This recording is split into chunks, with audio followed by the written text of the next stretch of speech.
శంషాబాద్ ఎయిర్పోర్ట్లో అధ్వాన్న పరిస్థితి ఉందని ఆందోళన వ్యక్తం చేస్తున్నారు ప్రయాణికులు. విమానాశ్రయంలోని ఓ రెస్టారెంట్ వద్ద ప్రయాణికులు భోజనం చేసిన అనంతరం టేబుల్పై మిగిలిపోయిన ఆహార పదార్థాలను వీధి కుక్క తింది. ఇక కొందరు ప్రయాణికులు ఈ దృశ్యాలను వీడియో తీసి సోషల్ మీడియాలో పోస్ట్ చేయడంతో వైరల్గా మారింది. ప్రయాణికుల భద్రత, అపరిశుభ్రత విషయంలో ఎయిర్పోర్ట్ అధికారులు చర్యలు తీసుకోవాలని డిమాండ్ చేస్తున్నారు.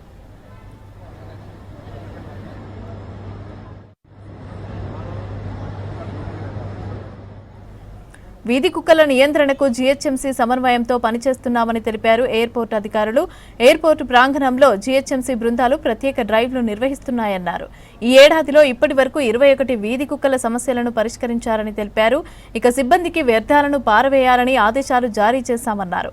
ఇలాంటి ఘటనలు పునరావృతం కాకుండా చర్యలు తీసుకుంటామన్నారు ఎయిర్పోర్ట్ అధికారులు.